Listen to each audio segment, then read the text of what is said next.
You feel it, don't you? That quiet frustration, the sense that no matter how hard you work, money moves, but it doesn't multiply. You earn, you spend, you reset, again and again and again. Meanwhile, somewhere out there, someone with less effort seems to be moving ahead faster than you. And the question starts whispering in your mind. What do they know that I don't? In this audiobook, Money Multiplies Itself, the hidden power of compounding, you are about to discover the answer. Not a trick, not a shortcut, not a fantasy, but a principle so powerful, so quietly relentless, that once you understand it, you will never see money or time the same way again. Because here is the truth most people never fully grasp. Money does not grow because you work harder. Money grows because it learns how to work without you. And once it learns that, it never stops.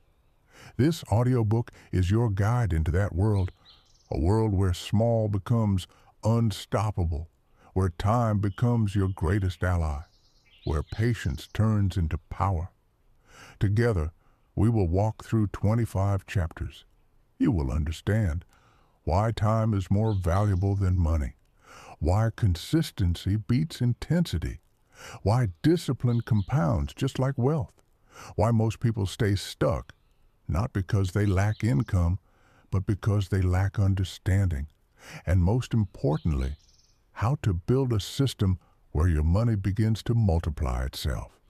This is not financial advice. This is awareness. Because once you see the pattern, you cannot unsee it. And here's a line I want you to carry with you from this very moment.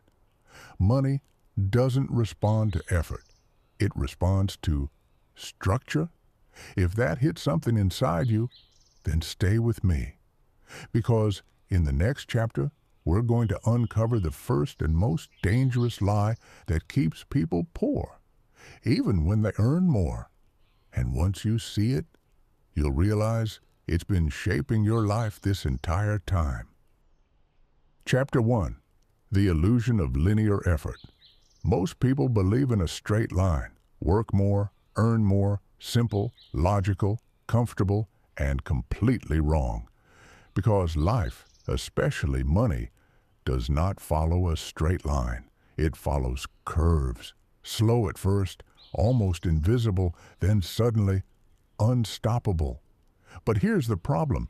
When progress is invisible, people quit. You see, the human mind is wired for immediate results. You go to the gym. You expect to see change in weeks. You start a project. You expect results in days. You invest money. You expect growth in months. But compounding doesn't care about your expectations. It has its own rhythm, its own pace. And for a long time, it gives you nothing. This is where most people walk away. They say, it's not working. But the truth is, it was just getting started. There's a concept quietly hidden in the patterns of growth, something that many successful people intuitively understand, even if they never explain it. At the beginning, effort feels unrewarded. You put in energy, you put in time, you put in money, and nothing seems to change. But beneath the surface, something is building, momentum, and momentum is invisible until it isn't. Think about a snowball. At the top of a mountain, it's small, almost meaningless. You could step on it and it would disappear. But give it time, give it movement, give it consistency, and suddenly it's no longer something you can stop. That is compounding. And here's where most people fail. They measure progress too early. They expect results too soon. They judge the process before the process has had time to reveal itself. And because of that, they reset again and again, breaking momentum before it ever has a chance to build. This is not just about money. This is about how you live your life. Every habit compounds. Every decision compounds. Every distraction compounds. Even your inaction compounds. As one of the source materials subtly illustrates, consistency, even in small actions, builds momentum that eventually becomes impossible to ignore. So the question becomes, what are you compounding right now? Because whether you realize it or not, you are. Maybe you're compounding distraction, scrolling, avoiding, delaying, or maybe you're ready to start compounding something different. Discipline, awareness, growth. Here's the shift. Stop thinking in days. Start thinking in decades. Because compounding rewards those who can see beyond the immediate.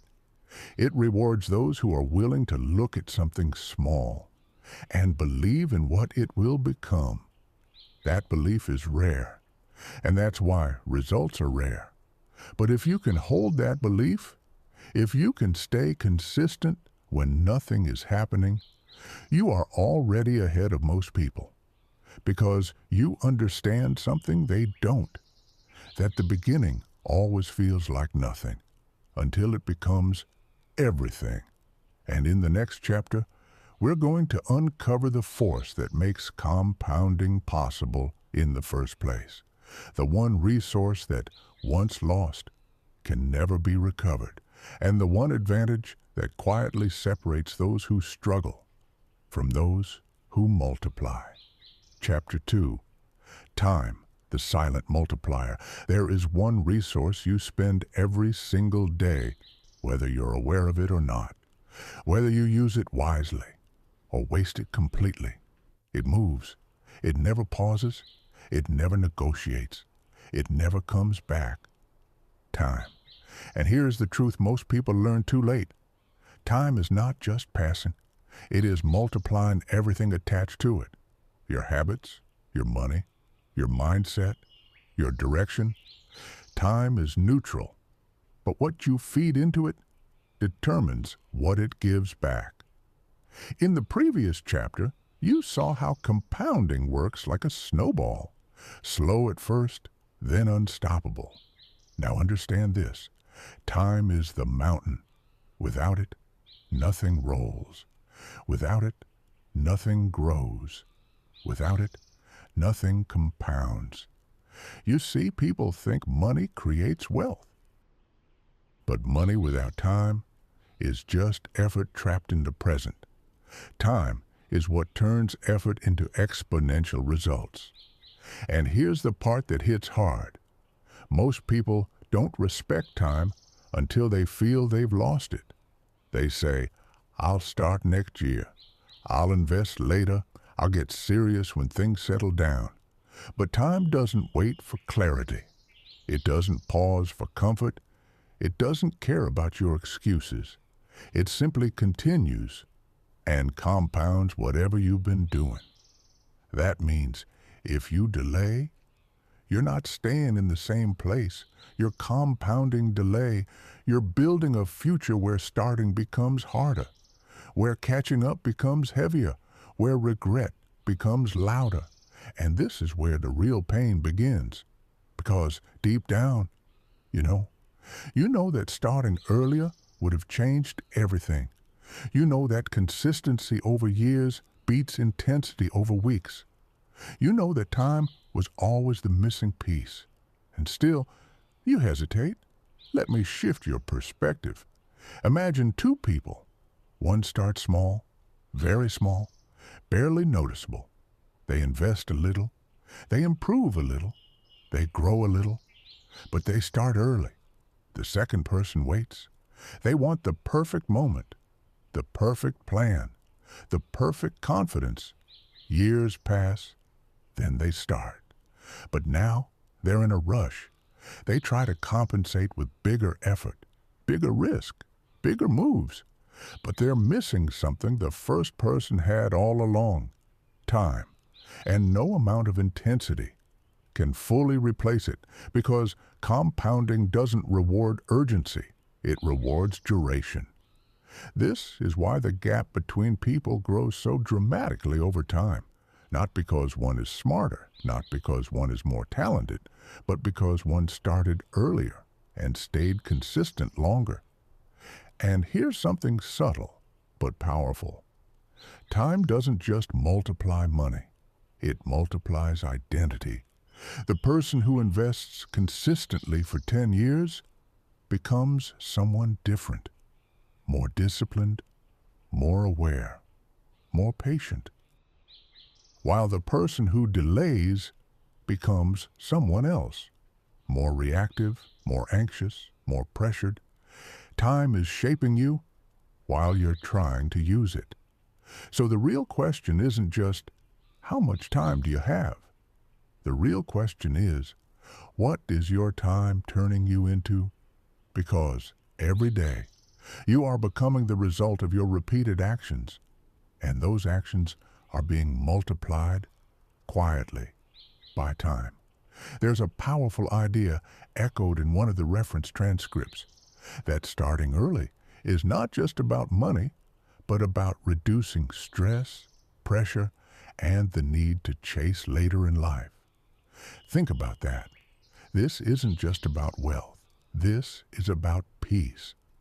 The earlier you align with compounding, the less you have to fight for results later, because the system begins to work for you instead of against you. Now pause for a moment and ask yourself honestly, what am I doing every day that I'm allowing time to multiply? Is it progress, or is it procrastination? Is it growth, or is it distraction? Because time doesn't judge, it just builds. And one day, it reveals. That's the moment most people wake up. Too late, but not you. Not if you're listening right now. Because awareness creates choice, and choice creates direction. Here's your shift. Stop asking how fast you can grow. Start asking how long you can stay consistent, because speed impresses, but consistency compounds. Let that sit with you. And if this moment is hitting something deeper, if you're starting to see your own patterns, then take a second. Make this personal. Commit to awareness, because awareness is where change begins. And in the next chapter, we're going to break one of the biggest myths that destroys compounding before it even starts. The myth of big moves. The idea that keeps people waiting when they should be building. And once you see it, you'll realize that everything you thought you needed was actually slowing you down. Chapter 3. The myth of big moves. Most people are waiting. Waiting for a moment. Waiting for a breakthrough. Waiting for something big enough to finally change everything. A bigger paycheck. A bigger opportunity. A bigger idea. Because deep down, they believe that wealth is built in leaps. In one decision, one investment, one bold move. But here's the truth that almost nobody wants to hear. Big moves don't build wealth. Small moves do. Repeated, relentless, unnoticed. And this is where compounding begins to separate those who understand from those who stay stuck. Because the human mind loves intensity. It craves dramatic change. It wants fast results. It wants to feel like something significant is happening. But compounding is quiet. It doesn't announce itself. It doesn't impress in the beginning. It doesn't give you that emotional rush. In fact, it often feels like nothing is happening at all. And that's exactly why it works. Because while everyone else is chasing big moments, the few who understand are building small systems, daily, weekly, monthly, and those systems begin to stack. You see, most people overestimate what they can do in a week and underestimate what they can build in 10 years. They want transformation now, but they ignore accumulation over time. Let me ask you something. What feels more powerful? Saving a large amount once or saving a small amount consistently for years? Most people choose the first because it feels impressive. But the second is what actually works, because consistency creates rhythm, and rhythm creates momentum, and momentum creates compounding. This is why small actions matter more than you think, because they don't stay small. They grow, they stack, they multiply. There's a subtle idea reflected in the reference material that consistent small investments, even if they seem insignificant at the time, eventually become the real driver of long-term growth. And this applies to everything: your money, your habits, your mindset. Every time you repeat something, you are reinforcing it. Every time you show up, you are strengthening it. Every time you delay, you are compounding that delay. So the real danger isn't that you're not doing enough. The real danger is that you're not doing it consistently. Because inconsistency breaks compounding. It resets momentum. It turns growth into randomness. And randomness does not multiply. Let me give you a perspective shift. Imagine you plant a seed. You water it once. Then you stop. Then you water it again a week later. Then you forget about it for a month. Then you come back and expect growth. What would you call that? Neglect. But this is exactly how most people treat their financial lives. They invest, then stop. They save, then spend. They commit, then disappear. And then they wonder, why isn't anything growing? Because compounding doesn't reward occasional effort. It rewards sustained behavior. And here's where it gets deeper. Small actions are not just about results, they are about identity. When you do something consistently, you become someone who shows up, someone who follows through, someone who builds, and that identity starts compounding too. Because once you become that person, your decisions change, your standards rise, your discipline strengthens, and suddenly, growth is no longer something you try to do. It's something you naturally produce. That's the shift. From effort to identity. Now let me challenge you. What small action could you start today that you could repeat for the next 5 years? Not something dramatic, not something extreme, something sustainable, because sustainability is what allows compounding to take over, and once it does, you don't need big moves anymore, because your small moves are already becoming something big, quietly, relentlessly, unstoppably. If this is resonating with you, take a moment. Make it real, not tomorrow, not next week, now. Because the sooner you start, the sooner momentum begins. And momentum is everything. In the next chapter, we're going to go deeper into something even more powerful, something most people completely ignore. The idea that compounding doesn't just build wealth, it builds habits. And those habits can either create your future or quietly destroy it. And once you see how habits compound, you'll understand why some people rise, while others stay trapped in cycles they can't break. Dear friend, you are definitely on the right track if you're watching this video. Like, subscribe, and write in the comments which topic or problem concerns you the most. We promise to prepare a professional video explanation at your request. Chapter 4, The Compounding of Habits.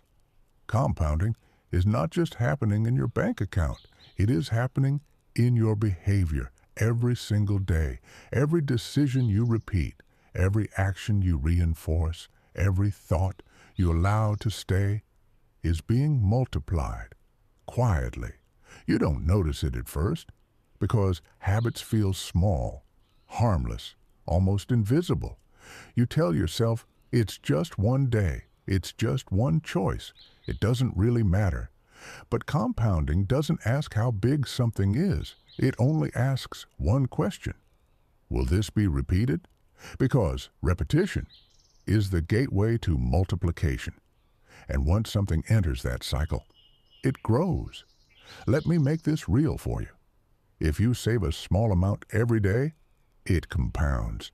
If you invest consistently, it compounds.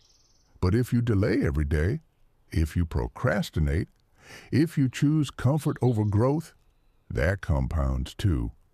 This is the part most people don't want to face, because it means nothing is neutral. There is no just this once. There is no harmless pattern. Everything you repeat is shaping your future, and the longer you repeat it, the harder it becomes to break. Think about that. The same force that builds wealth can build limitation.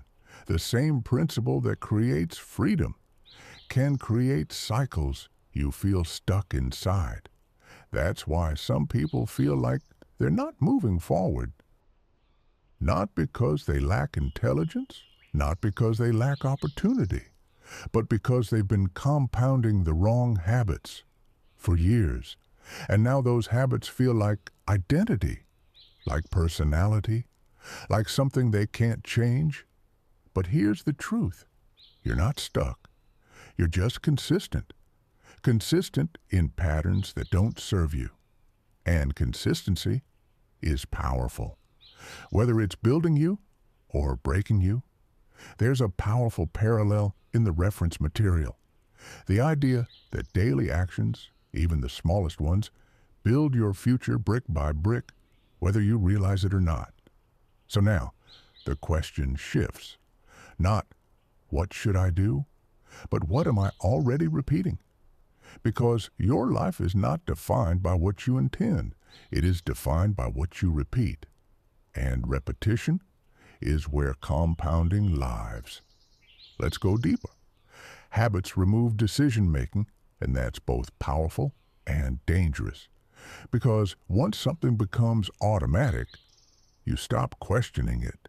You stop noticing it. You just continue.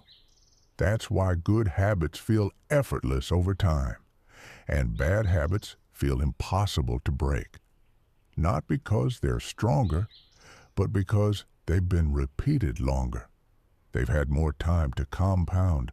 So if you want to change your life, you don't need a massive transformation. You need a small interruption, a shift, a different choice. Repeated. Because the moment you change what you repeat, you change what compounds. And that's where everything begins to shift. But here's where most people get it wrong. They try to change everything at once.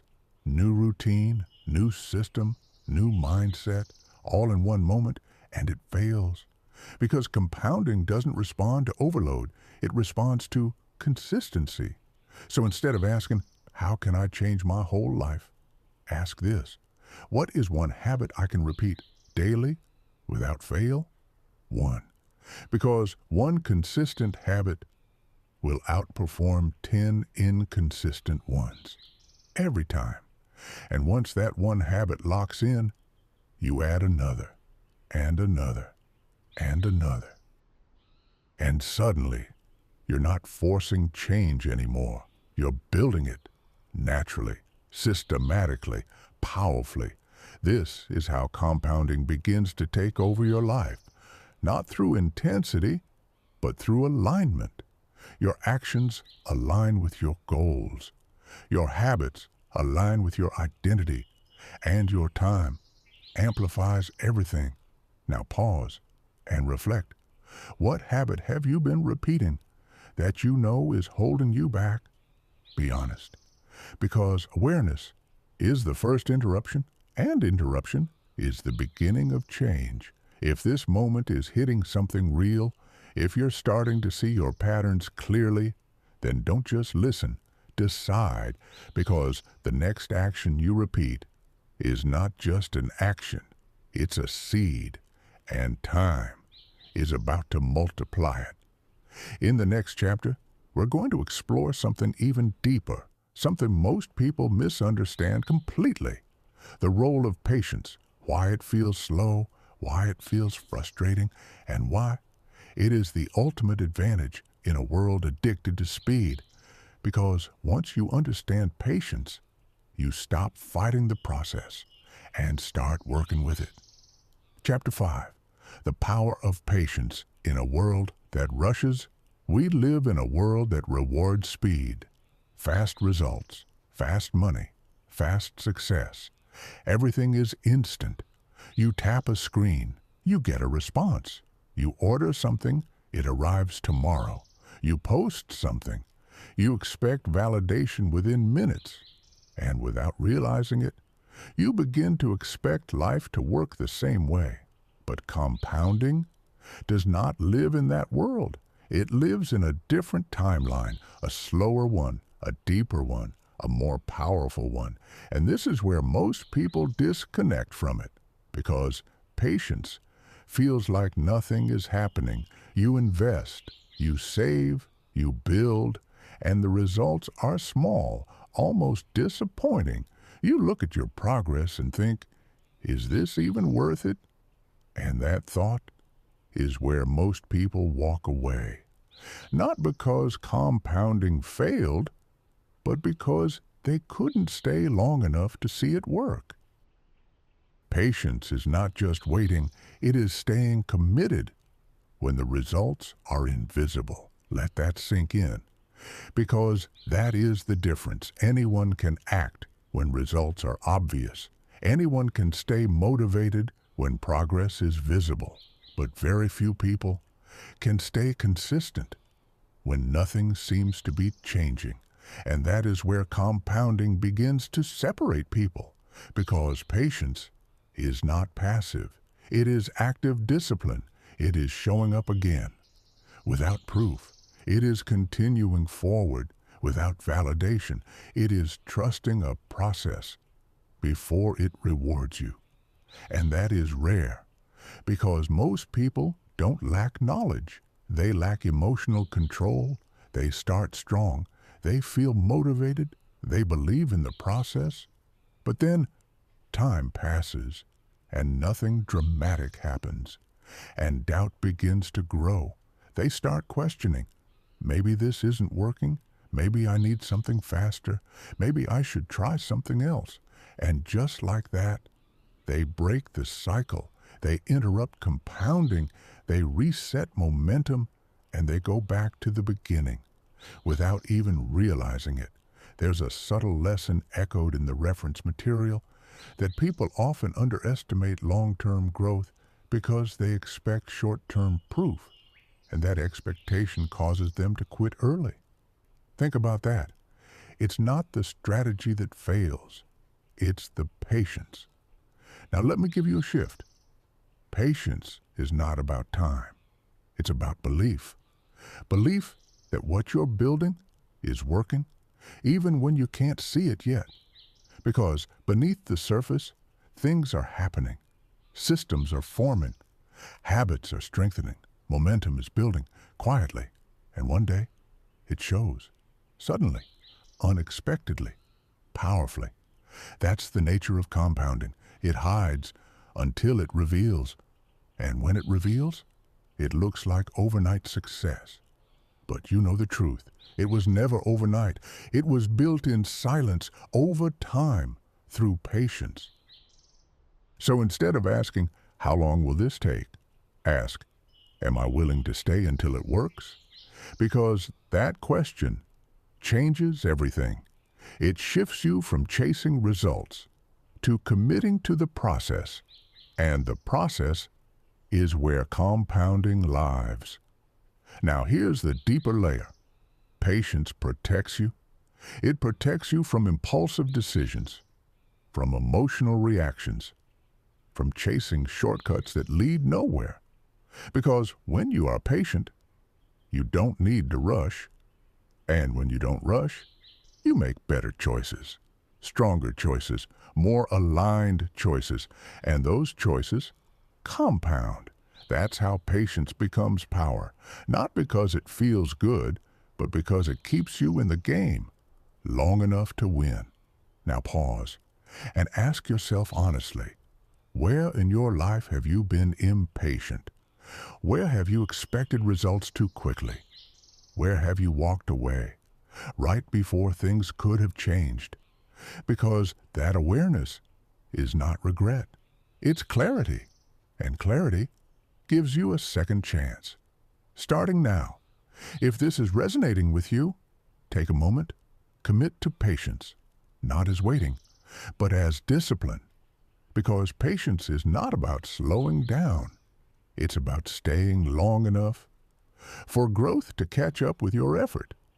And in the next chapter, we're going to uncover something even more dangerous than impatience. Something that silently destroys compounding, even when you're doing everything else right. Distraction, the hidden leak, that keeps people working hard, but going nowhere. And once you see how distraction compounds, you'll understand why focus is one of the most valuable assets you can ever build. Chapter 6. The cost of distraction. There is a leak in your life, a silent one. You don't hear it, you don't see it clearly, but you feel its effects. Progress that never fully arrives, plans that never fully execute, potential that never fully becomes reality. And most of the time, you blame effort. You tell yourself, I need to work harder, I need more discipline, I need more motivation. But the truth is, it's not always about doing more. Sometimes it's about losing less, because distraction is compounding against you. Every moment you lose focus, every time you shift attention, every time you start something and don't finish it, you are breaking momentum. And broken momentum cannot compound. Let that sink in. Because this is where most people misunderstand growth. They think success comes from intensity, from bursts of energy, from moments of extreme effort. But compounding doesn't care about bursts. It cares about continuity. And distraction destroys continuity. Think about your day.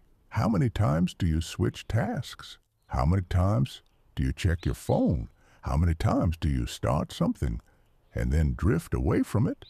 Each one feels small, harmless, insignificant. But remember, compounding doesn't measure size. It measures repetition, and repeated distraction becomes a pattern of broken focus, a pattern of unfinished effort, a pattern of diluted progress. And over time, that pattern compounds until you look back and realize you've been busy, but not effective, active, but not advancing. There's a powerful idea reflected in the reference material that people often lose progress, not because they lack ability, but because they allow distractions to slowly pull them away from consistent action. And this is the modern trap. You're not lacking opportunity, you're overloaded with it. Endless content, endless options, endless noise, and every piece of it wants your attention. Because attention is the real currency now, and if you don't protect it, you will spend it everywhere and build nothing. Let's go deeper. Focus is not just about productivity, it's about alignment. When you focus, you direct your energy toward one path. And when energy stays on one path, it builds, it strengthens, it compounds. But when your attention is scattered, your energy is divided, and divided energy does not multiply. It fades. This is why you can work all day and still feel like nothing moved, because your effort was diluted, spread across too many directions, interrupted too many times, reset too often, and compounding cannot survive constant resets. So here's the shift.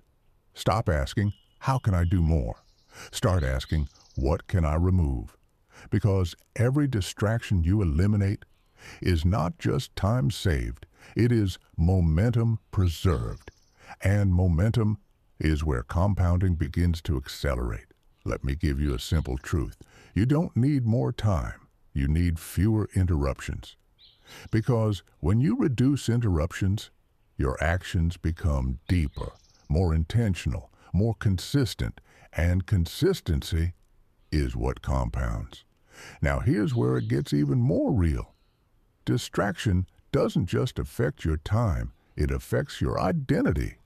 Every time you allow yourself to be pulled away, you reinforce a pattern of reacting, of drifting, of losing control over your own attention, and over time, that becomes who you are, someone who starts but doesn't finish, someone who tries but doesn't sustain, someone who moves but doesn't progress. But the opposite is also true. Every time you protect your focus, you build something, control, clarity, discipline, and those qualities compound too. So this is not just about getting things done. This is about becoming someone who can hold attention. Because in a world full of distraction, the ability to focus is rare. And anything rare becomes valuable. Now pause and ask yourself honestly, where is your attention going every single day? Not where you want it to go, but where it actually goes. Because that answer is showing you what you're compounding. If this is hitting something real, take a moment. Make a decision not to do more, but to protect more. Protect your time, protect your attention, protect your direction. Because once you do that, compounding begins to work in your favor again, quietly, powerfully, relentlessly. And in the next chapter, we're going to explore something that takes this even further, the role of environment. Because your surroundings are either supporting your growth or silently slowing it down. And once you understand how environment compounds, you'll realize that success is not just about what you do, but where you do it. Dear viewers, write which city you're from. It's interesting to see which corners of the world are watching our videos. Chapter 7. The environment that multiplies you. You think your results come from your effort, from your discipline, from your decisions. And yes, they do, but not entirely. Because there is something else working in the background, something subtle, something constant, something most people underestimate. Your environment, where you spend your time, what surrounds you, what you see every day, is quietly shaping your behavior. And behavior is what compounds. Let me say that again. Your environment does not just influence you, it multiplies you.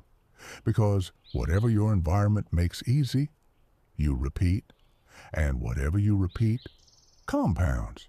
Think about that. If your environment makes distraction easy, you will be distracted. If your environment makes spending easy, you will spend. If your environment makes discipline difficult, you will struggle to stay consistent. Not because you're weak, but because your system is working against you. This is where most people get it wrong. They try to force discipline in an environment that encourages the opposite.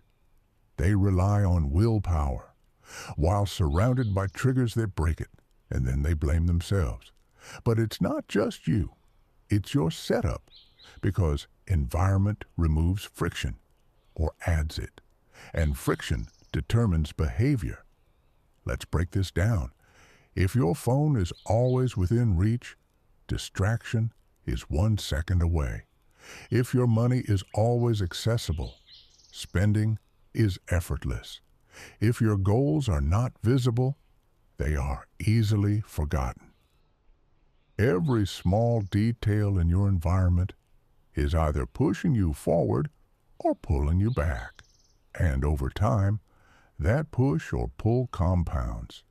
There's a powerful idea echoed in the reference material that people often fail not because they lack effort, but because they stay in environments that constantly distract and weaken their focus. So now the question becomes, is your environment supporting your future or reinforcing your past? Because if nothing changes around you, nothing changes within you. Let's go deeper. Environment is not just physical. It's digital, it's social, it's mental. The content you consume, the people you listen to, the conversations you repeat, all of it becomes input, and input shapes output. If you constantly consume noise, you produce confusion. If you constantly consume negativity, you produce doubt. If you constantly surround yourself with distraction, you produce inconsistency. And inconsistency does not compound. But the opposite is also true. If your environment is intentional, your behavior becomes aligned. If your surroundings remind you of your goals, you act differently. If your space reduces friction, you show up more easily. And those small shifts begin to stack. That's how environment becomes leverage. It reduces the effort needed to stay consistent, and consistency is what drives compounding. Now here's the shift. Stop trying to become stronger than your environment. Start designing an environment that makes you stronger. Because willpower is limited, but systems are sustainable. If you want to invest consistently, make it automatic. If you want to focus more, remove distractions from your space. If you want to grow, surround yourself with inputs that push you forward. Because the easier you make the right actions, the more often you will repeat them. And repetition is what compounds. Let me give you a simple truth. You don't rise to your goals. You fall to your environment. So, if your environment stays the same, your results will stay the same. But if you shift your environment, even slightly, everything begins to change. Because now, the right actions feel natural, not forced. And when something feels natural, you sustain it. And when you sustain it, it compounds. Now pause. Look around you. Not just physically, mentally, digitally, socially. What is your environment encouraging you to do every single day? Because that answer is shaping your future. If this is hitting something real, take a moment. Adjust something. Not everything, just one thing. Remove one distraction. Add one positive input. Change one trigger. Because small environmental shifts lead to massive behavioral changes over time. And those changes compound quietly, relentlessly, powerfully. In the next chapter, we're going to uncover something even deeper, something most people completely overlook, the role of emotions. Because your emotional decisions are either accelerating your growth or silently destroying it. And once you understand how emotions compound, you'll realize that mastering money is not just about logic, it's about control. Chapter 8, the emotional compound effect. Money is not just numbers, it is behavior, and behavior is driven by emotion. This is where everything changes, because you can understand compounding logically, you can know the rules, you can even start applying them, but if you don't control your emotions, you will break the system every time. You see, compounding requires consistency, but emotions disrupt consistency. Fear makes you stop. Greed makes you rush. Doubt makes you hesitate. Excitement makes you overreact. And each of these emotions interrupts the process. Think about it. You invest, things go well. You feel confident. Then suddenly, the market drops. Results slow down. Progress becomes uncertain. And what happens? Fear. You start questioning everything. Should I stop? Should I pull out? Should I wait? And just like that, you break the cycle. You interrupt compounding, not because the system failed, but because your emotions overpowered your discipline. There's a powerful idea reflected in the reference material that human behavior, not just financial knowledge, plays a critical role in how compounding actually unfolds in real life. And this is the hidden layer most people never master. Because managing money is easy compared to managing yourself. Let's go deeper. Emotions don't just affect big decisions, they affect small ones. And small ones compound. Every impulsive purchase, every moment of hesitation, every time you choose comfort over consistency, it builds. And over time, those emotional decisions become patterns. Patterns of reaction, patterns of avoidance, patterns of instability. And instability does not compound, but control does. When you control your emotions, you stabilize your actions. When your actions are stable, they become consistent. And when consistency is present, compounding begins to work. This is why emotional discipline is more valuable than financial knowledge.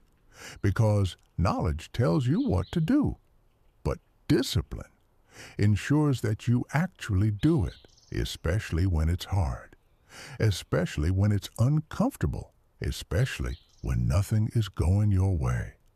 Now let's talk about something most people don't realize. Emotions compound too. If you constantly react with fear, you train yourself to fear uncertainty. If you constantly react with impatience, you train yourself to expect immediate results. If you constantly react with doubt, you weaken your own belief. And over time, that becomes your default state, your emotional identity. But the opposite is also true. If you practice calm, it compounds. If you practice discipline, it compounds. If you practice staying steady under pressure, that compounds too. And eventually, you become someone different, someone who doesn't panic, someone who doesn't rush, someone who doesn't break the system. That's where real power comes from. Not from knowing more, but from reacting less. Let me give you a simple truth. Your success is not determined by what you do when things are easy. It is determined by what you do when your emotions are tested. Because that's where most people fail. They don't fail in knowledge. They fail in control. So here's the shift. Stop asking, what should I do next? Start asking, how should I respond? Because your response is what compounds. Now pause. Think about your last emotional decision, not your logical one, your emotional one. Did it move you forward or did it pull you back? Because that pattern is repeating, and repetition is building your future. If this is hitting something deeper, take a moment, make a decision, not to eliminate emotion, but to master it. Because emotion is not the enemy. Uncontrolled emotion is. And once you learn to stay steady, when everything feels uncertain, you unlock a level of consistency that most people never reach. And consistency is where compounding thrives. In the next chapter, we're going to uncover something even more powerful. Something that turns compounding from a slow process into an accelerating force. Reinvestment. The moment where your growth begins to fuel itself. And once you understand this, you'll realize that the real power of money is not in earning, but in what you do after you earn it. Chapter 9. The Power of Reinvestment, when growth feeds itself. There is a moment, a quiet turning point, where compounding stops feeling slow and starts feeling alive. But most people never reach it, not because it's complicated, but because they break the cycle right before it begins to accelerate. That moment is called reinvestment, and it is the difference between growth and exponential growth. You see, earning money is only the first step. Saving money is the second. But reinvesting, that is where the real transformation begins. Because when you reinvest, you are not just keeping your money, you are multiplying its potential. You are telling your money, don't stop working. And when money doesn't stop working, it starts working for itself. Let that sink in. Because this is the shift most people miss. They focus on earning more hours, more effort, more income, but they ignore what happens after the earning. They spend, they pause, they reset, and just like that, the cycle breaks. No compounding, no momentum, no acceleration, but the few who understand do something different. They take the results and feed them back into the system again and again and again. And that's when something powerful happens. Growth starts feeding growth. Momentum starts feeding momentum. Money starts multiplying money. There's a powerful example reflected in the reference material that reinvesting returns, even modest ones, can transform small amounts into significantly larger outcomes over time. And that's not theory, that's structure. Because compounding doesn't just rely on time, it relies on continuity. And reinvestment is what creates continuity. Let's go deeper. Imagine this.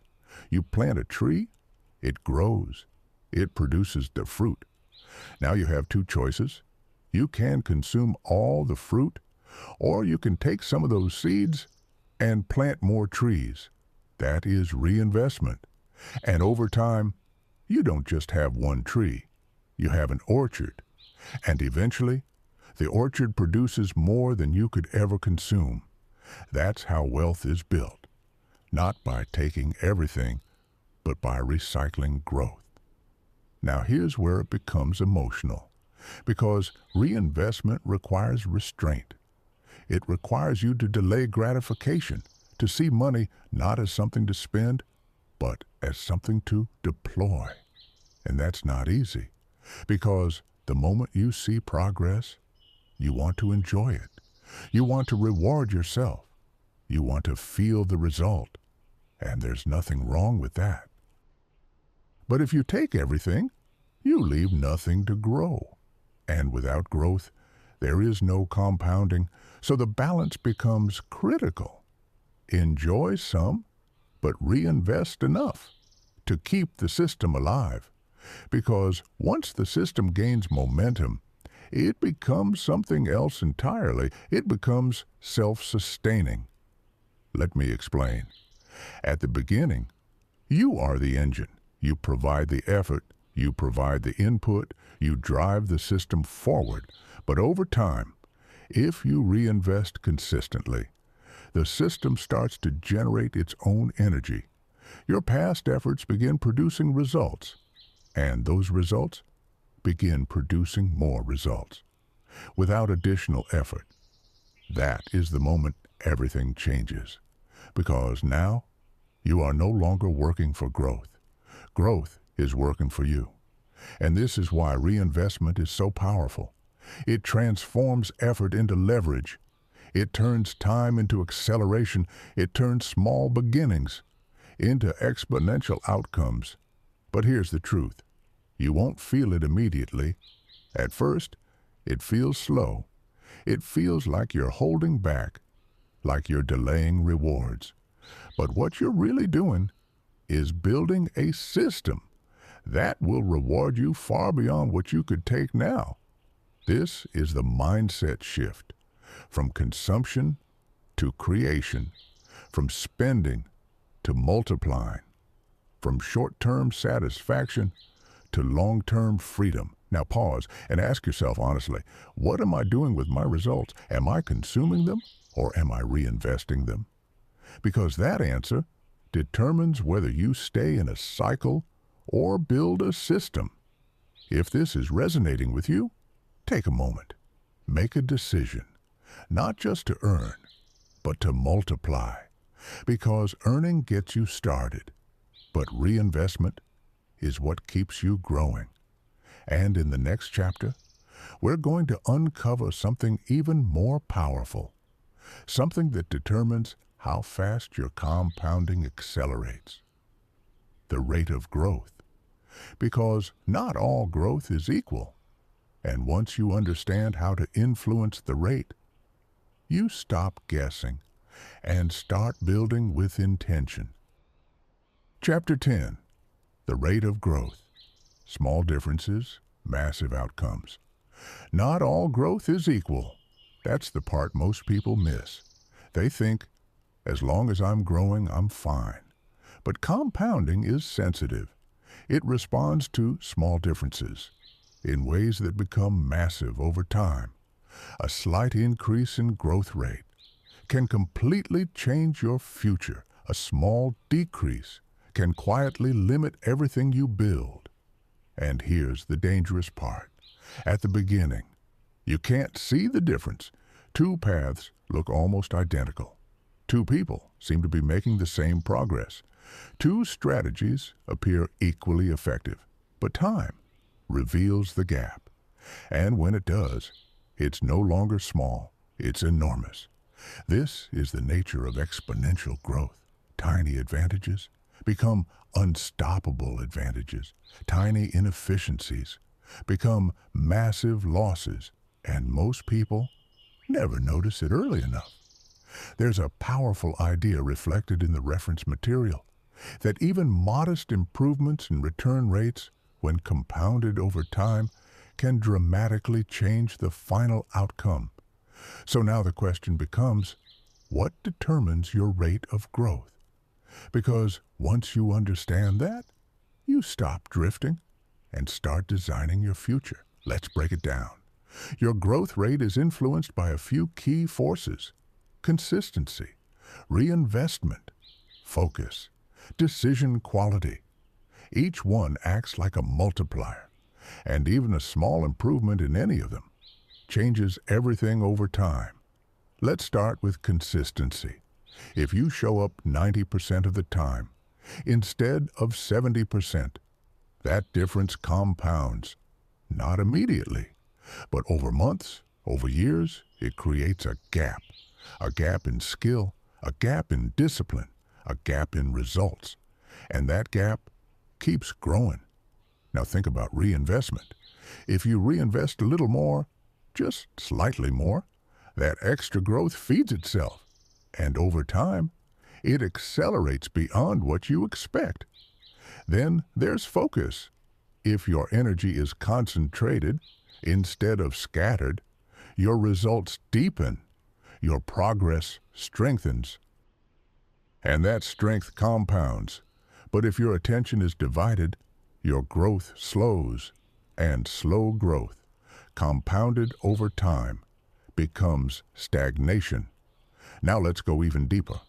Decision quality. Every decision you make is either increasing your growth rate or decreasing it. The books you read, the people you listen to, the habits you build, the risks you take. Each one is small, but each one compounds. And over time, your life becomes the sum of those decisions, not the big ones, the repeated ones. Now here's the shift. Stop focusing only on results. Start focusing on rate. Because results are temporary, rate is continuous.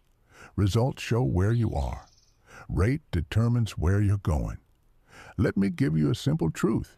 You can have a small result with a high growth rate and eventually win.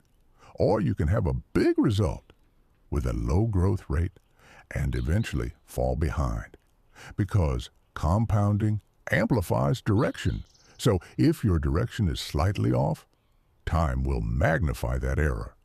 But if your direction is aligned, time will magnify your progress. That's why small improvements matter so much, because they don't stay small. They expand, they accelerate, they multiply. Now pause and ask yourself, what is increasing my growth rate right now? Not in theory, in reality. What am I doing consistently that is actually improving my trajectory? And more importantly, what is slowing me down? Because sometimes the fastest way to grow is not to add more, but to remove what's holding you back. If this is hitting something real, take a moment, make a small adjustment, improve one habit, refine one decision, increase one area of focus. Because that small change will not stay small. Time will take it and turn it into something much bigger. That's how compounding works. Now here's the powerful part. Once your growth rate increases, you don't need to work harder. You just need to stay consistent, because the system begins to accelerate on its own. And that's where everything changes. Because now you're no longer pushing growth, you're riding it. And in the next chapter, we're going to uncover something even more important than growth itself: protection. Because building wealth is one thing, keeping it is another. And if you don't understand how protection compounds, you can lose years of progress in moments. Friend, write your opinion on this topic in the comments. Do you agree with us or not? I'm interested to hear your thoughts. Chapter 11. Protecting the Compound. Why preservation is power building is exciting. Growth feels good. Watching something increase, watching numbers rise, watching progress appear. It gives you energy. It makes you feel like you're moving forward. But here's the truth. Most people don't learn until it's too late. Building wealth is not the hardest part. Keeping it, that's where the real challenge begins. Because compounding is powerful, but it is also fragile. It takes years to build momentum, and only moments to break it. One emotional decision, one careless risk, one moment of impatience, and suddenly, what took years to grow starts to disappear. This is where protection becomes everything. Because compounding is not just about growth, it's about preservation. Let that sink in. Because most people are obsessed with increasing, but they ignore protecting. They focus on earning more, investing more, doing more. But they don't think about risk. They don't think about stability. They don't think about what happens when things go wrong. And eventually, things always go wrong. That's part of the system. There are downturns, there are mistakes, there are unexpected events. And if you're not prepared, those moments don't just slow your growth. They reset it. This is why protection compounds too. Every time you avoid a major loss, you preserve momentum. Every time you make a careful decision, you strengthen your foundation. Every time you choose stability over impulse, you extend your growth timeline. And time is what makes compounding work. Let's go deeper. Imagine two people. Both are growing, both are investing, both are building momentum. But one takes unnecessary risks, chases quick wins, acts on emotion, ignores protection. The other moves with awareness, thinks long-term, manages risk, protects what they've built. At first, they look similar, but then something happens. A loss, a mistake, a shift in the environment, and suddenly, the difference appears. One loses momentum, the other continues, and from that point forward, the gap grows. Not because one is growing faster, but because one stopped losing. That's the power of protection. It doesn't always increase your results, but it prevents you from going backwards. And in compounding, not going backwards, is everything. There's a subtle truth in the patterns we've seen that avoiding mistakes and staying consistent often matters more than chasing higher returns because losses interrupt the compounding process itself. Think about that. If you lose 50%, you don't just need 50% to recover, you need 100% because losses hit harder than gains grow. That's the asymmetry most people ignore, and that's why protection is not optional, it's essential. Now let's talk about how this applies beyond money, because this principle is universal. Protect your focus, protect your habits, protect your time, because every time you allow something to break your consistency, you lose more than the moment. You lose momentum, and momentum is what compounds. So the real strategy is not just, how do I grow faster? It's, how do I lose less? Because if you can minimize losses and maintain consistency, compounding will take care of the rest. Now here's the deeper layer. Protection requires discipline. It requires saying no. When something looks exciting but risky, it requires stepping back. When emotions push you forward, it requires thinking long term. When everything around you is focused on the short term. And that's not easy, because the world rewards action. It celebrates bold moves. It praises speed. But compounding rewards restraint. It rewards patience. It rewards awareness. It rewards protection. And those qualities are quiet. They don't get attention, but they build results. Now pause and ask yourself, where am I exposing myself to unnecessary loss? Not just financially, in your habits, in your time, in your focus. Because every leak, no matter how small, compounds. And over time, it becomes a gap between where you are and where you could have been. If this is hitting something real, take a moment, make a shift, not to grow faster, but to protect better. Because when you protect what you build, you give it time. And when you give it time, compounding takes over, quietly, relentlessly, powerfully. And in the next chapter, we're going to uncover something that most people misunderstand completely, the idea of leverage. Because once you understand how to use leverage correctly, you don't just grow faster, you multiply your ability to grow. And that changes everything. Chapter 12, Leverage, the multiplier. Behind the multiplier, there comes a point where effort alone is no longer enough. You've been consistent, you've been patient, you've built habits, you've protected your progress, and things are growing, slowly, steadily. But you begin to feel something, a limit, a ceiling, because no matter how disciplined you are, there are only so many hours in a day, only so much energy you can give, only so much you can do alone. And this is where most people stay stuck. Not because they're doing the wrong things, but because they're doing everything themselves. This is where leverage enters. And once you understand leverage, you unlock a new level of compounding.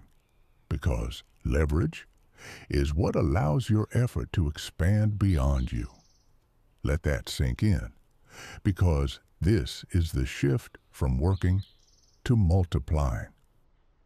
Leverage means using something outside of yourself to increase your output. It could be money, it could be systems, it could be knowledge, it could be people. But the principle is always the same. You are no longer the only source of progress. And when that happens, growth accelerates. Now here's where people get it wrong. They hear leverage, and they think risk.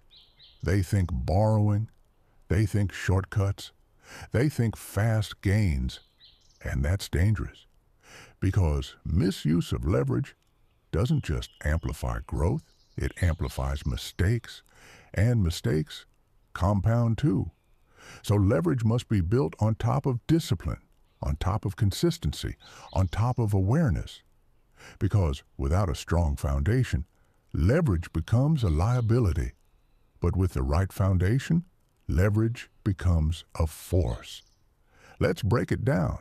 The first form of leverage is knowledge. What you learn once can be applied again and again without additional effort. That's leverage. The second is systems.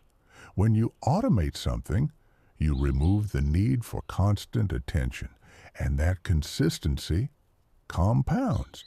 The third is money itself.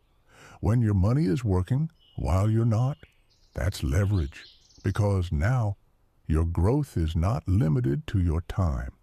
And the fourth is people.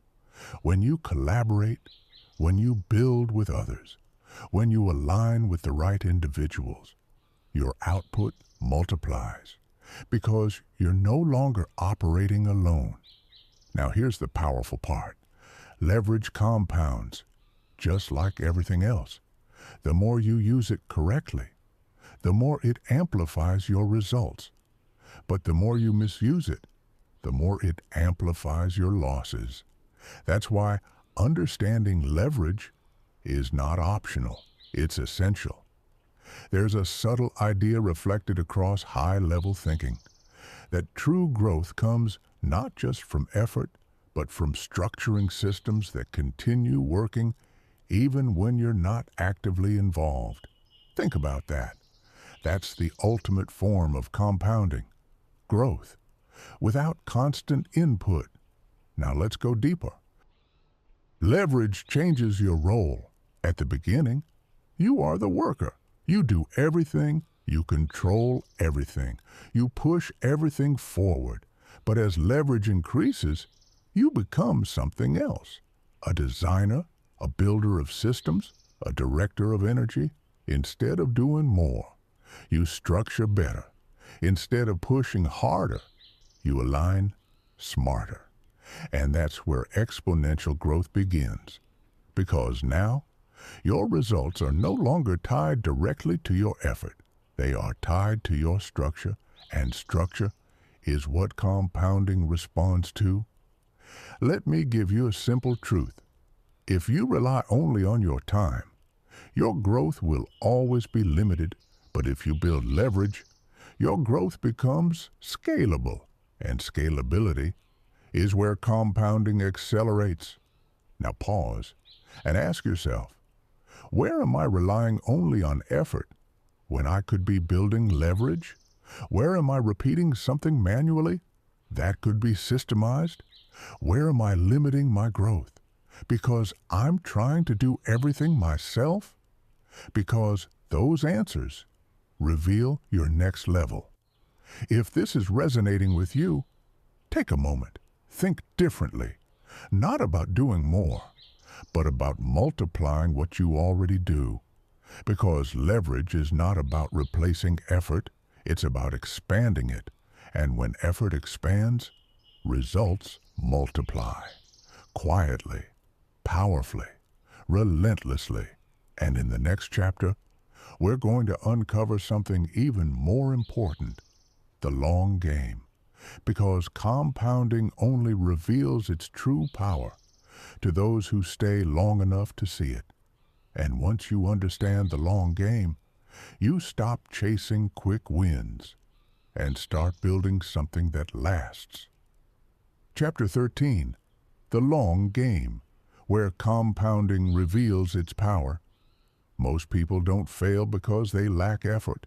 They fail because they play the wrong game, a short game, a reactive game, a fast results game, a game built on urgency instead of vision.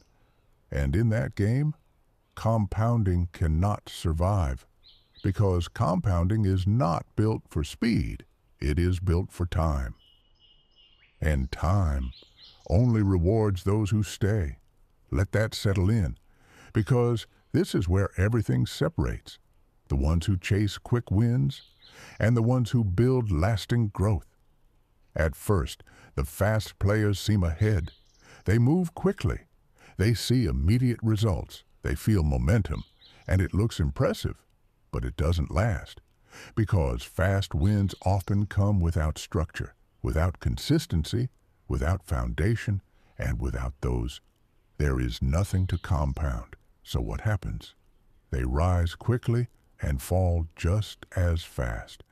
Meanwhile, the long-term player looks slow, almost invisible. They're not chasing attention. They're not jumping from one opportunity to another. They're not reacting to every trend. They are steady, quiet, consistent. And for a long time, it looks like nothing is happening. But beneath the surface, everything is building. This is the nature of the long game. It hides progress until progress becomes undeniable. There's a powerful pattern reflected in the reference material, that true wealth and growth often take decades to fully reveal themselves, not because they're slow, but because compounding needs time to expand. And this is where most people walk away too early. They don't lose because they made the wrong moves. They lose because they didn't stay long enough for the right moves to work. Think about that. It's not always about doing more. It's about staying longer. Let's go deeper. The long game requires a different mindset. You stop asking, what can I get now? And start asking, what can I build over time? You stop measuring progress daily and start measuring direction. Because direction is what compounds, not moments, not spikes. Direction. If your direction is right, even slow progress leads to powerful outcomes. But if your direction is wrong, even fast progress leads nowhere. This is why the long game is so powerful. It aligns you with compounding. It removes the pressure for immediate results. It allows patience to work. It allows consistency to build. It allows time to multiply everything you're doing. Now here's the challenge. The long game is uncomfortable because it requires you to move forward without constant validation, without immediate rewards, without visible proof. And in a world that rewards speed, that feels unnatural. But that discomfort is your advantage, because most people can't handle it. They need quick feedback. They need fast results. They need to feel like something is happening, so they quit. They switch. They restart. And every restart resets compounding. But if you can stay, if you can remain consistent, if you can trust the process, you begin to separate. Not overnight, but over time. And that separation becomes massive. Now let me give you a powerful truth. Compounding does not reward the smartest person. It rewards the most consistent one, the one who stays, the one who repeats, the one who doesn't break the system. That's it. And that's why the long game wins, because it filters out everyone who can't stay. Now pause and ask yourself honestly, am I playing a short game or a long game? Am I chasing quick results or building something that lasts? Because that answer is shaping your future right now. If this is hitting something deeper, take a moment, make a decision, not to move faster, but to stay longer. Because staying is what allows compounding to reveal its true power. And once it does, everything changes. Because now, you're no longer chasing results. You're watching them unfold. And in the next chapter, we're going to uncover something even more powerful. Something that determines whether your compounding continues or quietly collapses. Identity. Because what you believe about yourself is either reinforcing your growth or limiting it. And once you understand how identity compounds, you'll realize that the most important investment you can make is not in money, but in who you become. Chapter 14. Identity, the hidden compound within you. Everything you've heard so far, time, consistency, habits, focus, patience, reinvestment, all of it matters, all of it builds, all of it compounds. But there is something deeper, something beneath all of it, something that determines whether you stay consistent or break the cycle. Your identity, who you believe you are, is shaping everything you do. And everything you do is shaping what compounds. Let that sink in, because this is where the real transformation begins. You don't act randomly. You act in alignment with who you think you are. If you see yourself as disciplined, you act disciplined. If you see yourself as inconsistent, you act inconsistently. If you see yourself as someone who builds, you build. If you see yourself as someone who struggles, you repeat struggle. And over time, those actions compound, reinforcing the identity that created them. This is the loop most people are trapped in. They try to change their actions without changing their identity. They say, I want to save more. I want to invest more. I want to be more disciplined. But deep down, they still see themselves as someone who doesn't follow through. And so, they repeat the same patterns, because identity always wins. There's a powerful idea echoed across the reference material that your behavior, your habits, and your results all stem from what you believe about yourself at a core level. So, if you want to change your outcomes, you have to change your identity. Not all at once, not in a dramatic way, but gradually, through repetition, because identity compounds too. Every time you act in alignment with a stronger version of yourself, you reinforce it. Every time you follow through, you prove something to yourself. And that proof stacks. Over time, you stop trying to be disciplined. You become disciplined. You stop trying to build. You become someone who builds. And that shift changes everything. Because now, consistency is not forced. It's natural. And when something becomes natural, you sustain it. And when you sustain it, it compounds. Now let's go deeper. Identity is not built through words. It's built through evidence. You don't believe what you say. You believe what you do, repeatedly. So if you want to change your identity, you don't start with affirmation. You start with action, small actions, repeated. Because every time you repeat something, you cast a vote for the person you're becoming. And those votes add up. That's how identity forms, not in one moment, but over time, through consistency, through repetition, through compounding. Now here's the powerful part. Once your identity shifts, everything else becomes easier. Discipline becomes lighter. Focus becomes clearer. Decisions become stronger, because you're no longer fighting yourself. You're aligned with yourself, and alignment is where compounding thrives. Let me give you a simple truth. You will never outperform your identity. You can push against it for a while. You can force change temporarily. But long term, you always return to who you believe you are.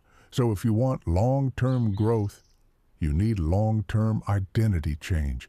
And that comes from one thing: consistency. Now pause and ask yourself, who am I becoming? Through what I repeat every day. Not who you want to be, not who you imagine. Who are you actually becoming? Based on your actions?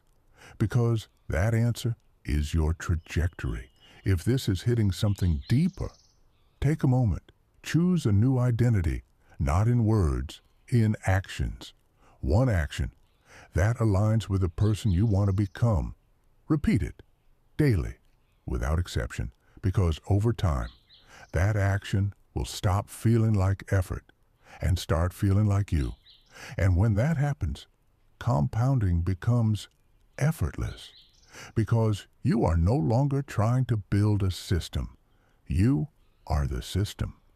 And in the next chapter, we're going to uncover something that ties everything together. The invisible accumulation, because not all progress is visible, and if you don't understand how invisible growth works, you might quit right before everything changes. Chapter 15, The Invisible Accumulation, When Nothing Seems to Happen. There is a phase, a long, quiet phase, where it feels like nothing is working. You're showing up, you're being consistent, you're making better decisions, you're staying disciplined, and yet the results don't match your effort. The numbers barely move, the progress feels slow, the outcome feels distant. And this is where most people break, not because they're doing the wrong things, but because they don't understand what's really happening. Invisible accumulation, the stage where growth is real, but not yet visible. Let that sit with you, because this is one of the most important truths in compounding. Not all progress can be seen. In fact, the most powerful progress happens before you can measure it. Think about it. When you plant a seed, you don't see growth immediately. Beneath the surface, roots are forming, structure is building, strength is developing, but above the ground, nothing. And if you judge the process only by what you could see, you would assume nothing is happening. You might even stop watering it. And that is exactly what most people do with their growth. They quit in the invisible phase, right before everything changes. There's a powerful pattern reflected in the reference material, that early stages of compounding often feel slow or insignificant, even though the foundation is actively being built beneath the surface. And this is where patience and understanding come together, because without awareness, the invisible phase feels like failure, but with awareness, it becomes confirmation. Confirmation that the process is working, just not yet visible. Let's go deeper. Invisible accumulation is where your habits strengthen, where your discipline stabilizes, where your identity begins to shift, where your system starts to form, and systems take time. They don't appear instantly. They build gradually, quietly, consistently, until one day they become visible. And when that moment comes, it feels sudden, like everything changed overnight. But you know the truth? It didn't. It was building all along, in silence. Now here's the danger. If you rely only on visible results, you will quit too early, because visible results lag behind real progress. Let me say that again. Visible results are delayed. They are the outcome of what you've already done, not what you're doing right now. So if you only trust what you see, you disconnect from the process. You lose belief. You lose consistency. And once consistency breaks, compounding stops. This is why belief matters. Not blind belief, informed belief. Understanding that growth is happening even when you can't measure it yet. That your actions are building something even when it feels small. Because, over time, those small invisible actions stack, and stacking is what creates momentum. Now here's the shift. Stop looking for constant proof. Start trusting the process you're repeating, because proof will come, but only after enough accumulation has occurred, and accumulation requires time. Let me give you a simple truth. You are always in one of two phases: visible growth or invisible accumulation, and both are necessary, but only one feels rewarding. That's why most people prefer visible growth, because it validates their effort. But the ones who understand value the invisible phase, because they know that's where the real work is happening. That's where the foundation is built. That's where the future is formed. Now pause and ask yourself honestly, am I judging my progress too early? Am I expecting visible results before enough accumulation has occurred? Because if the answer is yes, then you're not behind. You're just early. And that changes everything. If this is resonating with you, take a moment. Shift your perspective. Don't look for immediate results. Look for consistent actions, because actions are what compound, and results are what follow. Now here's the powerful part. Once invisible accumulation reaches a certain point, it becomes visible. And when it does, it accelerates. Fast, suddenly, powerfully. And that's the moment most people call success. But you know better. It was never sudden. It was built. Patiently, quietly, consistently. Now in the next chapter, we're going to uncover something that determines whether you stay in the game long enough to see that moment. Resilience. Because compounding is not just about building, it's about continuing, even when things don't go your way. And once you understand how resilience compounds, you'll realize that setbacks are not the end of the process. They are part of it.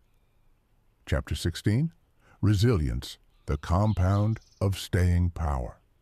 There will be moments when everything slows down, moments when progress feels uncertain, moments when results pull back, moments when doubt becomes louder than belief. And in those moments, most people stop. Not because they can't continue, but because they don't understand. That setbacks are part of compounding. Let that sink in. Because this is where the illusion breaks. People think compounding is a straight upward line. Steady, predictable, always improving. But reality is different. Growth moves up, then down, then forward again. There are fluctuations, there are pauses, there are setbacks. And if you don't expect them, they will break you. But if you understand them, they will strengthen you. This is where resilience becomes critical. Because resilience is not about avoiding setbacks. It's about continuing through them. And continuation is what allows compounding to survive. Let's go deeper. Every setback tests your system. It tests your habits. It tests your discipline. It tests your identity. And more importantly, it tests your consistency. Because when things are going well, consistency is easy. But when things go wrong, consistency becomes a decision, a conscious one, a difficult one. And that's where most people fail. They let the setback define them. They slow down. They stop. They question everything. And in doing so, they break the cycle. They interrupt compounding. Not because the system stopped working, but because they stopped participating. There's a powerful truth reflected across the patterns we've seen, that long-term success is not built on avoiding failure, but on continuing despite it. Think about that. Resilience is not about being perfect. It's about being persistent. It's about continuing, even when progress is not smooth, because smooth progress is an illusion. Real progress is uneven, and that's okay, because compounding doesn't require perfection. It requires continuation. Now here's the shift. Stop seeing setbacks as interruptions.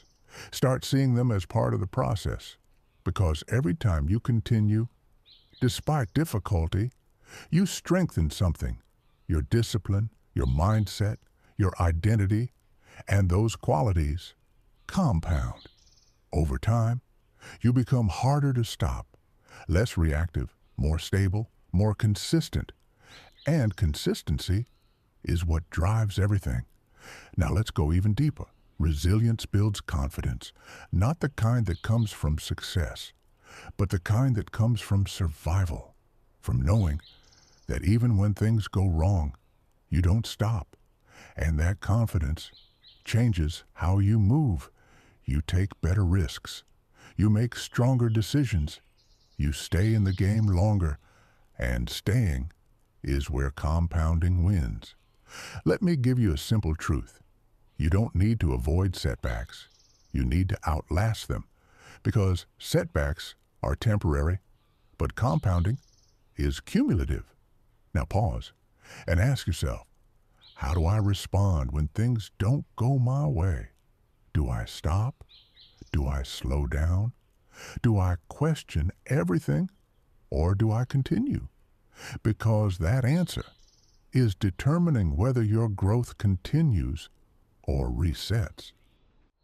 If this is hitting something real, take a moment. Make a decision not to be perfect, but to be consistent, even when it's hard, even when it's uncertain, even when it doesn't feel rewarding, because those are the moments that define your trajectory. Now here's the powerful part. Every time you push through a setback, you don't just recover, you improve. You become stronger, more aware, more disciplined, and that improvement compounds. So over time, setbacks stop being obstacles and start becoming advantages, because they refine you, they sharpen you, they prepare you for larger growth. Now in the next chapter, we're going to uncover something even more powerful: momentum. Because once resilience keeps you in the game, momentum begins to carry you forward.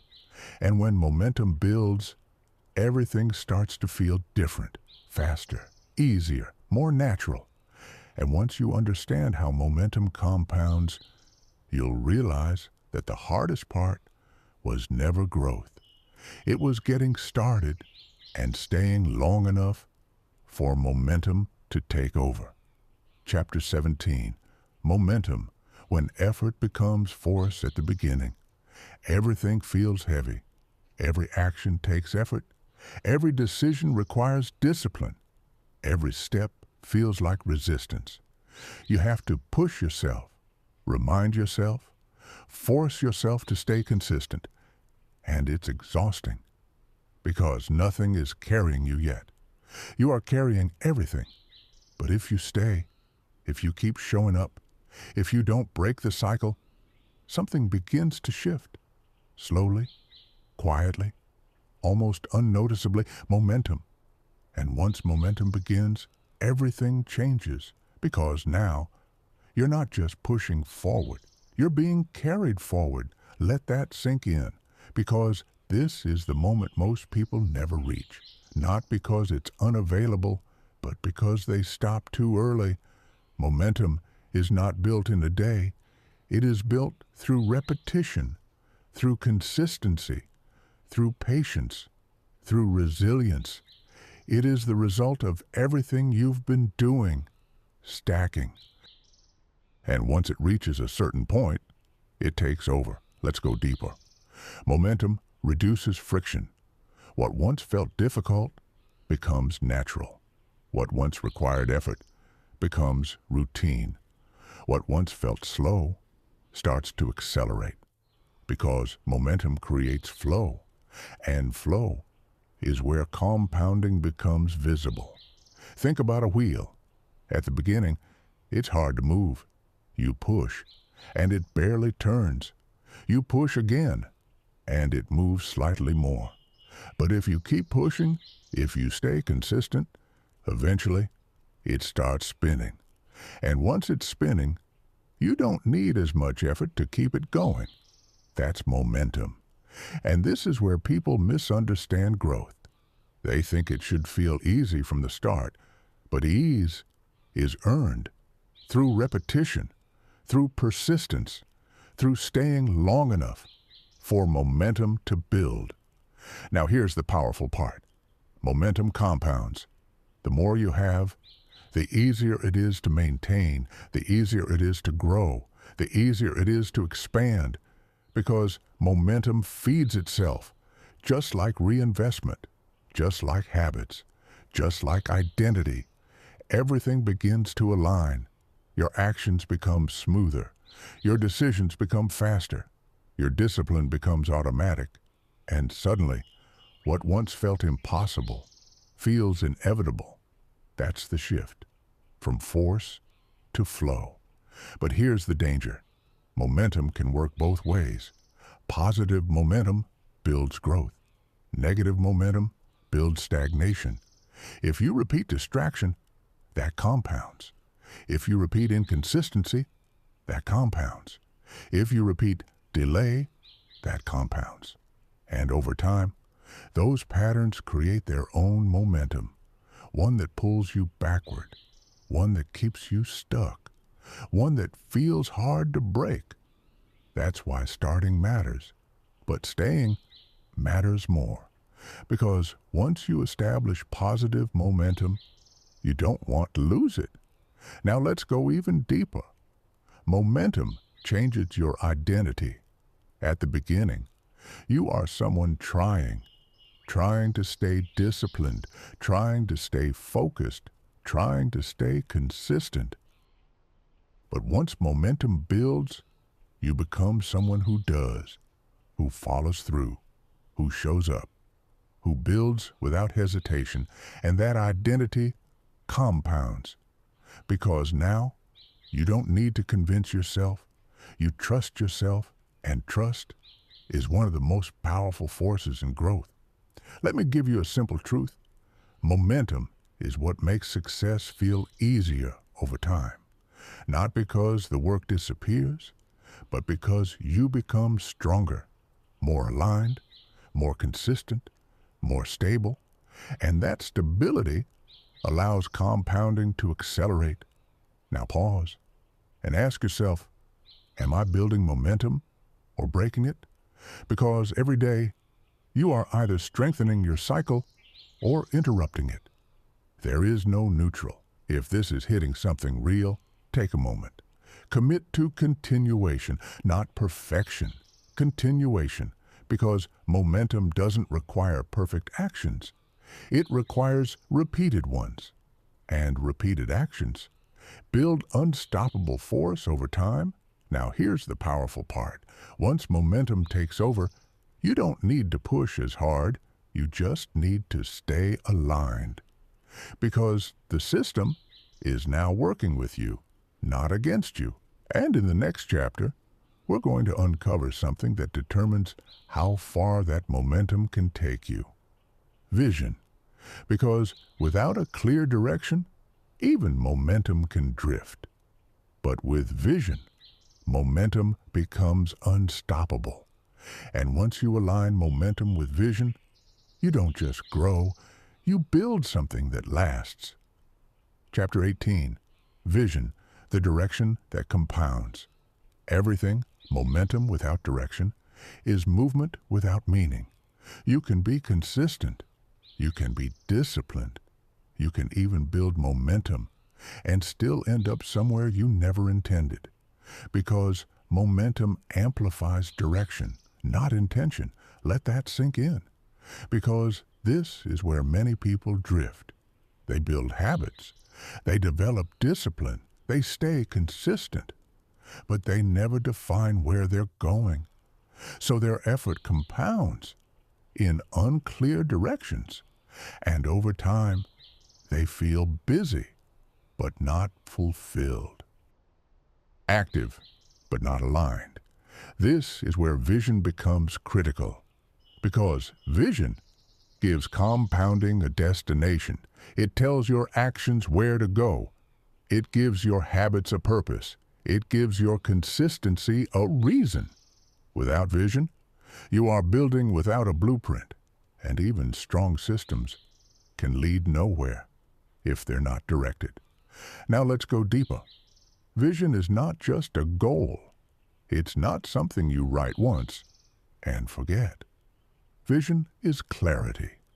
Clarity about who you want to become, clarity about how you want to live, clarity about what you're building over time, and that clarity shapes your decisions. Because once you know where you're going, you stop saying yes to everything. You stop chasing every opportunity. You stop reacting to every distraction. And that focus compounds. There's a subtle idea reflected across high-level thinking that without a clear direction, even consistent effort can become scattered and ineffective over time. So now the question becomes, are you building intentionally or just moving? Because movement feels productive, but only direction creates progress. Let's break this down. When you have vision, your actions align. Your habits support your goals. Your time is used with intention. Your decisions become sharper because everything is connected. And connection is what allows compounding to accelerate. But without vision, your actions become random. You start things you don't finish. You chase things you don't need. You build things that don't last. And randomness does not compound. It resets again and again and again. Now here's the powerful part. Vision evolves. It becomes clearer over time, stronger over time, more defined through experience. So you don't need perfect clarity from the beginning. You just need direction, a starting point. Because once you begin moving, you adjust, you refine, you improve, and that process compounds. Now let's go even deeper. Vision creates patience. Because when you know where you're going, you don't need immediate results. You understand that what you're building takes time, and that understanding protects your consistency.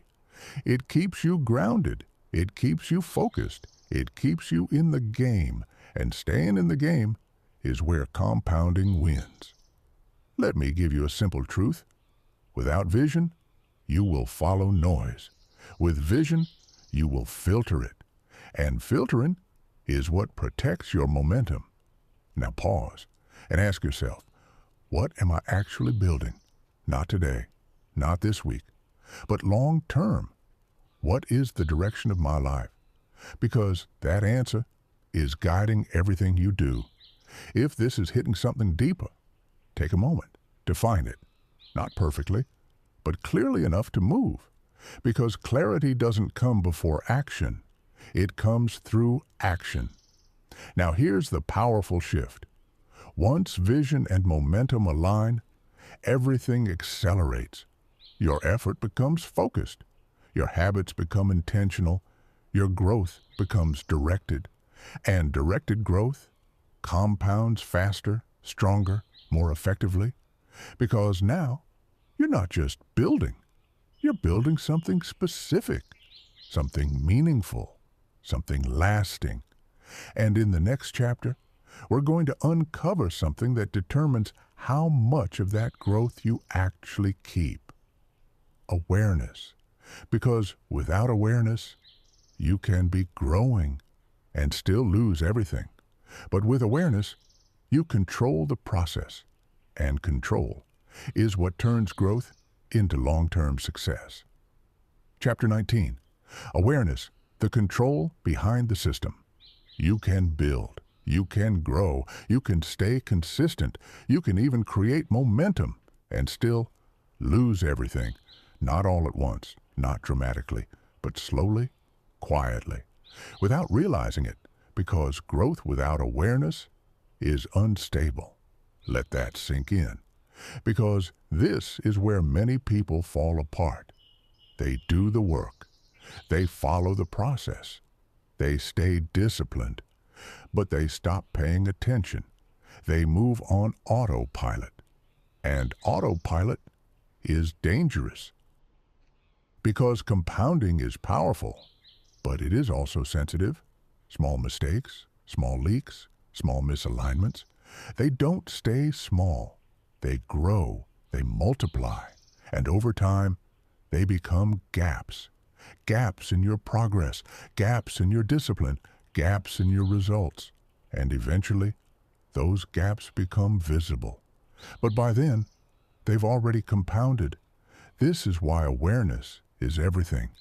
Because awareness keeps you aligned. It allows you to adjust early, to correct small errors before they become large ones. Let's go deeper. Awareness is not just thinking.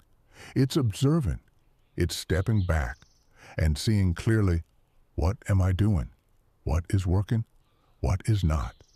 Because without that clarity, you repeat blindly.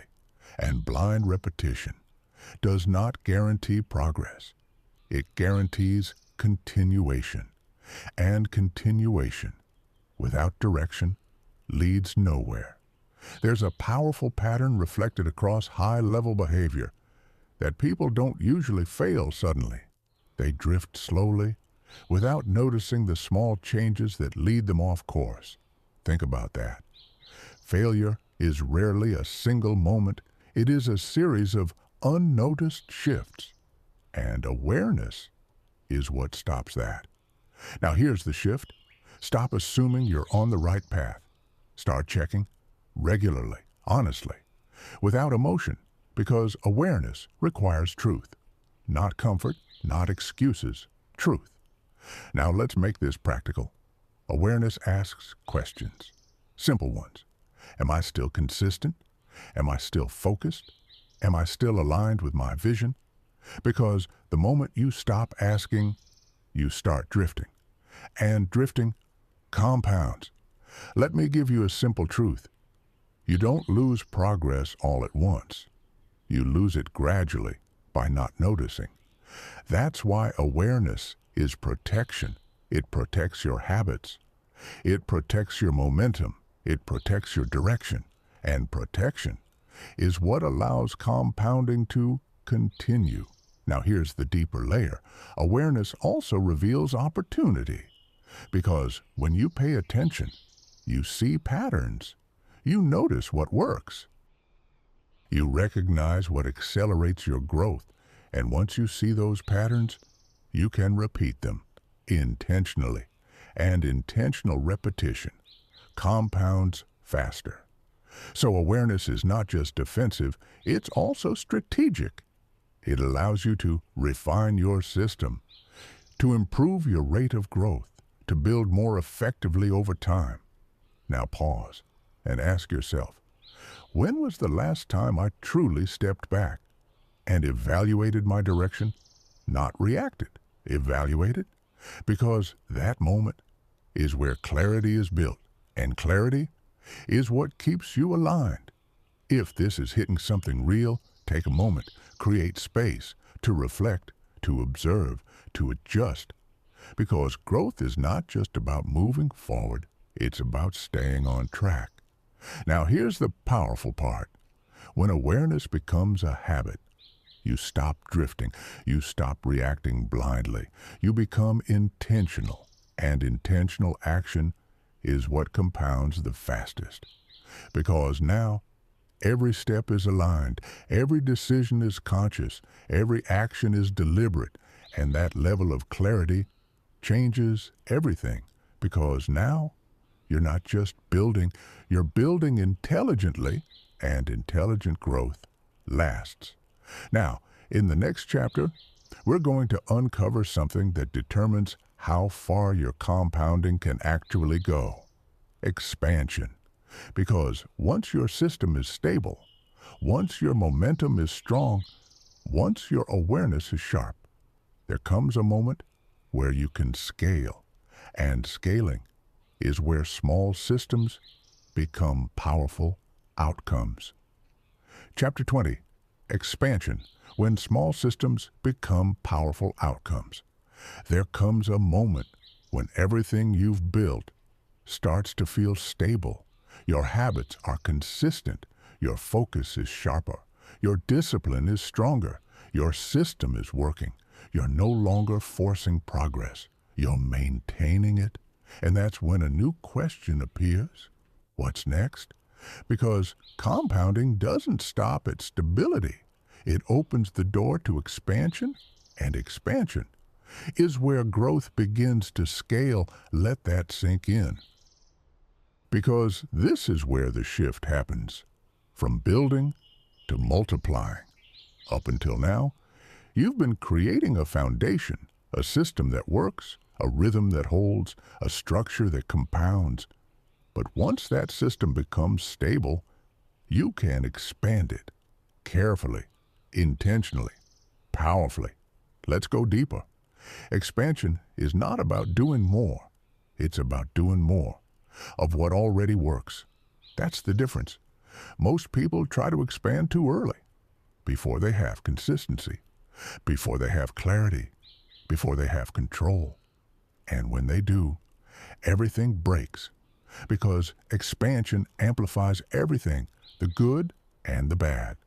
So if your system is unstable, expansion makes it worse. But if your system is strong, expansion makes it powerful. This is why timing matters, because compounding rewards readiness, not impatience. Now let's break it down. Expansion can take many forms. You can expand your investments, expand your skills, expand your systems, expand your reach, but the principle remains the same. You are taking something that works and increasing its scale. And when you scale something that compounds, the results accelerate. There's a powerful pattern reflected across growth systems that once a process becomes repeatable and reliable, increasing its scale can dramatically amplify outcomes. Think about that. You don't need to reinvent the process. You need to repeat it at a higher level. Now here's where most people go wrong. They chase expansion. Without protecting the foundation, they grow too fast, they stretch too thin, they lose focus. And in doing so, they break the system that created their growth. Because expansion without control leads to collapse, but controlled expansion leads to exponential growth. That's the difference. Now here's the shift. Don't ask, how can I grow faster? Ask, what is already working that I can expand safely? Because safe expansion preserves compounding, and preserved compounding accelerates results. Now let's go even deeper. Expansion requires awareness, because as you grow, complexity increases. More moving parts, more decisions, more variables, and without awareness, you lose control. That's why everything you've built so far matters. Your habits, your discipline, your focus, your identity, they are what allow you to expand without losing alignment. Because expansion is not just external, it's internal. You must grow into the level you're stepping into, or you will fall back. Let me give you a simple truth. You don't expand into success. You expand from stability. And stability is built through consistency. Now pause and ask yourself, what in my life is stable? That I can begin to scale not everything, just one thing, one system, one habit, one process. Because scaling one thing effectively is more powerful than starting 10 new things. If this is resonating with you, take a moment. Think strategically, not emotionally. Because expansion is not about excitement, it's about structure, and structure is what compounding responds to. Now here's the powerful part. Once you expand correctly, your growth begins to accelerate in a new way. Not just steady, but increasing. Because now, your system is producing more with the same effort. And that's where leverage deepens. That's where momentum strengthens. That's where compounding becomes undeniable. Now, in the next chapter, we're going to uncover something even more important: legacy. Because at a certain point, compounding is no longer just about you. It becomes something bigger. something that extends beyond your time. And once you understand how compounding creates legacy, you'll realize that what you're building can outlast you. Chapter 21, Legacy when compounding outlives you at the beginning. It was about survival, earning enough, saving enough, trying to build something stable. Then it became about growth, improving, investing, becoming more disciplined. Then it became about control, protecting, refining, understanding the system. And now, if you've stayed long enough, if you've built correctly, if you've allowed compounding to work, something shifts. The question changes. It's no longer, how do I grow? It becomes, what does this outlive? Because true compounding does not stop with you. It extends beyond you. That is legacy.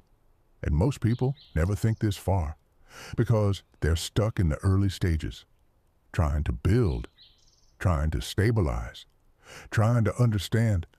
But once you reach a certain level, you realize something powerful. Compounding is not just about accumulation. It's about continuation. Let that sink in, because this is where meaning enters the system. You're no longer just building for yourself. You're building something that can continue without you. Now let's go deeper. Legacy is not just money. It's systems, it's habits, it's knowledge, it's values. Everything you've built can be passed on, multiplied further, extended into time you won't even see. That's the true power of compounding. It doesn't end unless you let it. There's a powerful idea reflected in long-term thinking that when growth is structured correctly, it can continue beyond the individual, creating impact across generations. Think about that. Most people work for income. Some people build for wealth. But very few build for legacy, because legacy requires a different mindset. You stop thinking short-term. You stop chasing immediate rewards. You start asking, what can I create that will keep growing? That question changes everything, because now your decisions become deeper, more intentional, more long-term. You begin to prioritize stability over speed, structure over excitement, continuation over consumption. And those choices compound differently. They don't just grow your present, they build your future. And beyond that, they build futures you may never see. Now here's the powerful part. Legacy simplifies decisions. Because once you think long-term, you stop chasing what doesn't matter. You stop reacting to noise. You stop wasting energy on things that don't align. Because you're no longer building for now. You're building for what lasts. And what lasts requires discipline. It requires patience. It requires consistency. The same principles you've been building from the start, but now they have a different purpose. Now, let's go even deeper. But inputs are immediate. You can control what you do today. You can control what you repeat today, and what you repeat today will shape your future. That's where power comes from. Not from predicting outcomes, but from controlling actions. Now let's go even deeper. You realize that time is always working, always multiplying, always building something. The only question is, what is it building for you? Because time does not pause. It does not wait. It does not adjust for your intentions. It multiplies what you give it. So if you give it distraction, it multiplies distraction. If you give it discipline, it multiplies discipline.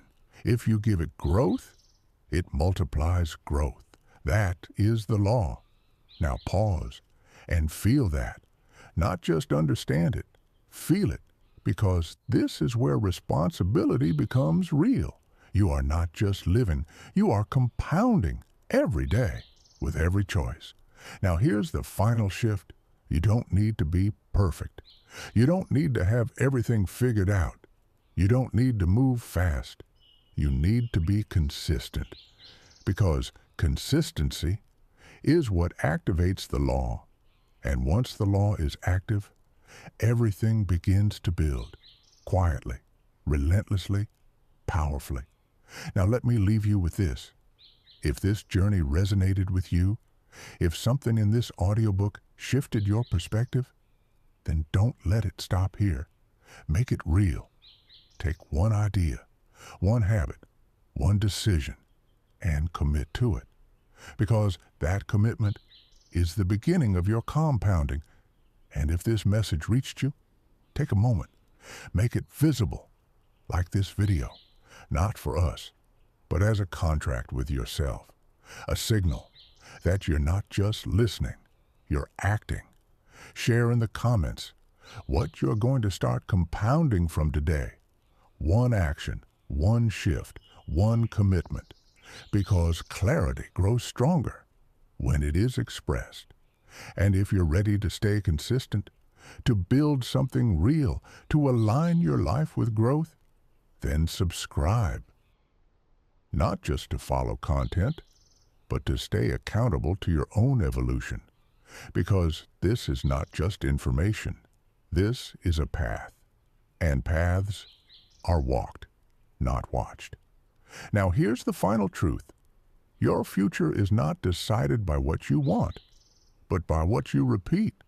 And what you repeat, starting today, will multiply forever.